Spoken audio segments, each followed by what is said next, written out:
Every day I'm shuffling.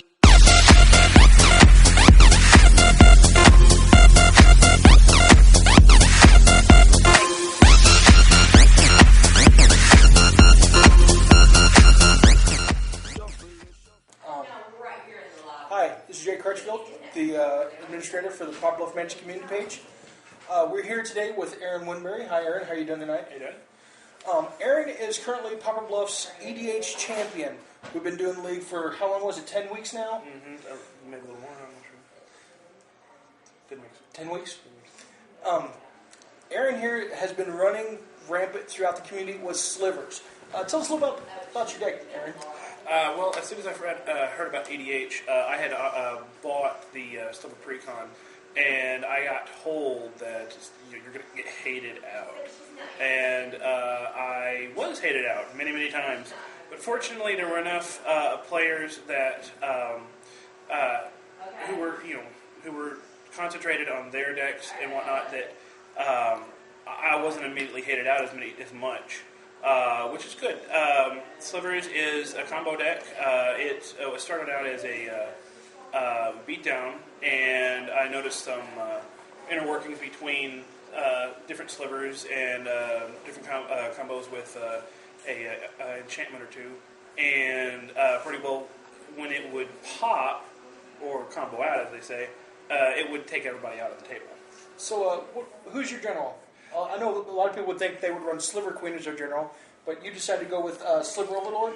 As soon as I figured out the combo, I was pretty well set with Overlord.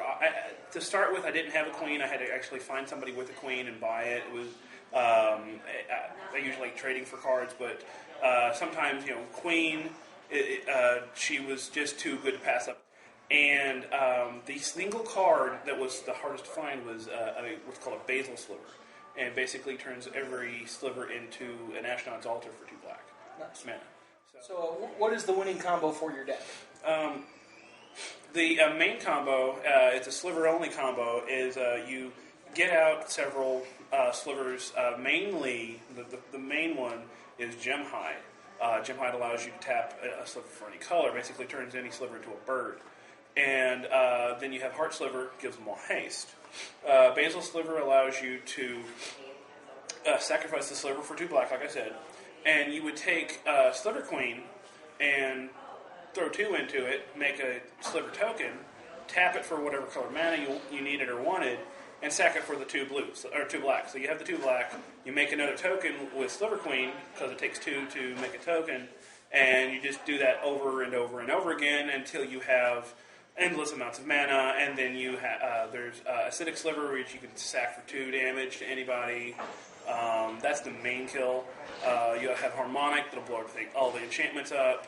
You have Necrotic, which blows up all permanents, just in general. So, you wipe the board and you sit there and say, okay, done.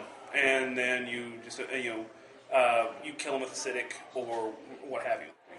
So what do you do against people who, like, I know there's several people running Elish Norn, which gives your creatures -2 if you don't already have your Sliver Legionnaire out to give them all a pump, or if they've managed to exile something or disrupt a piece of your combo. Has that become a problem yet? The combo hate is something that I have to deal with. I started running Sinew Sliver, Muscle Sliver, the Shroud Sliver, Crystalline Sliver. Crystalline Sliver. I would also run the Bounce Sliver. What is it? Pay 2 life. I forget what the name of it is. It's in here.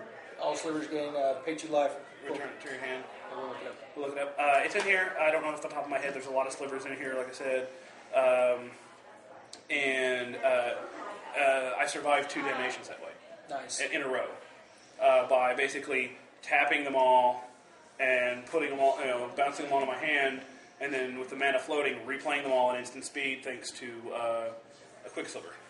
I'm surprised nobody has thought to play with Torpor Orb against you, because that would just completely shut you down. There's a lot of stuff that shuts me down. Saddle's Decree. Every sliver in my graveyard, every sliver in my hand, in play. Nice. And so they said you won 49 matches with the game? Something like that. That's what Josh had said. Page with a couple of other his decks. He was the closest, I think, with in the high 20s. Nice. But it was just, a lot of it was just stick-to-itiveness.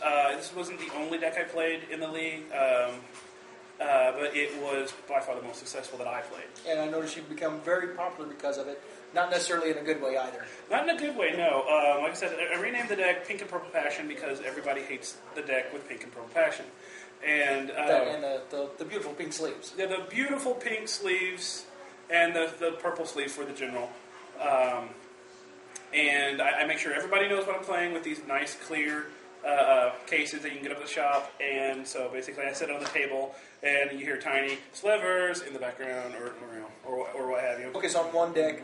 But luckily the community wouldn't necessarily say they've learned their lesson, but they've learned a lesson from his deck. Yeah, there are far meaner decks out there.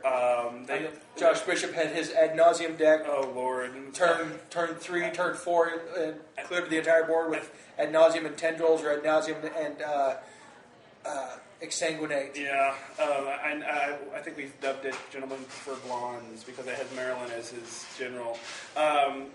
Sarge actually has several decks that are just super mean. His Wizards deck. Page's Kira deck is awful mean. And but see, that's the nice thing about EDH is that it's not all the time about combo decks, and combo decks can be shut down. This deck has lots of vulnerabilities. You just got to stay quiet and stay in the background and try not to make a big target of yourself. Aside from the big giant X painted on your head by playing slivers. Yeah, I noticed a lot of people forget cards like Pithing Needle. Pithing Needle. The new Phyrexian Crawler, Phyrexian Revoker. Phyrexian Revoker, Pithing Needle on legs. Meddling Mage. There's several things that will shut down cards and combo decks in EDH. These are things that folks you might want to look into when you come up against slivers or any kind of neat combo deck. These are cards that are not only good for just combo, but they're just good utility cards. Well, Aaron, I appreciate you taking time out from the tournament, even though I know I've been eliminated tonight, which is not that big of a surprise to a lot of people. I'm Jay Crutchfield. Once again, this is Aaron Winberry, the point leader for EDH. I believe the next rounds will start up next Friday, from what I hear, and we'll end at the end of the year. I'm Jay Crutchfield, and this is the Poplar Bluff Managed Community. Keep shuffling. Every day I'm shuffling.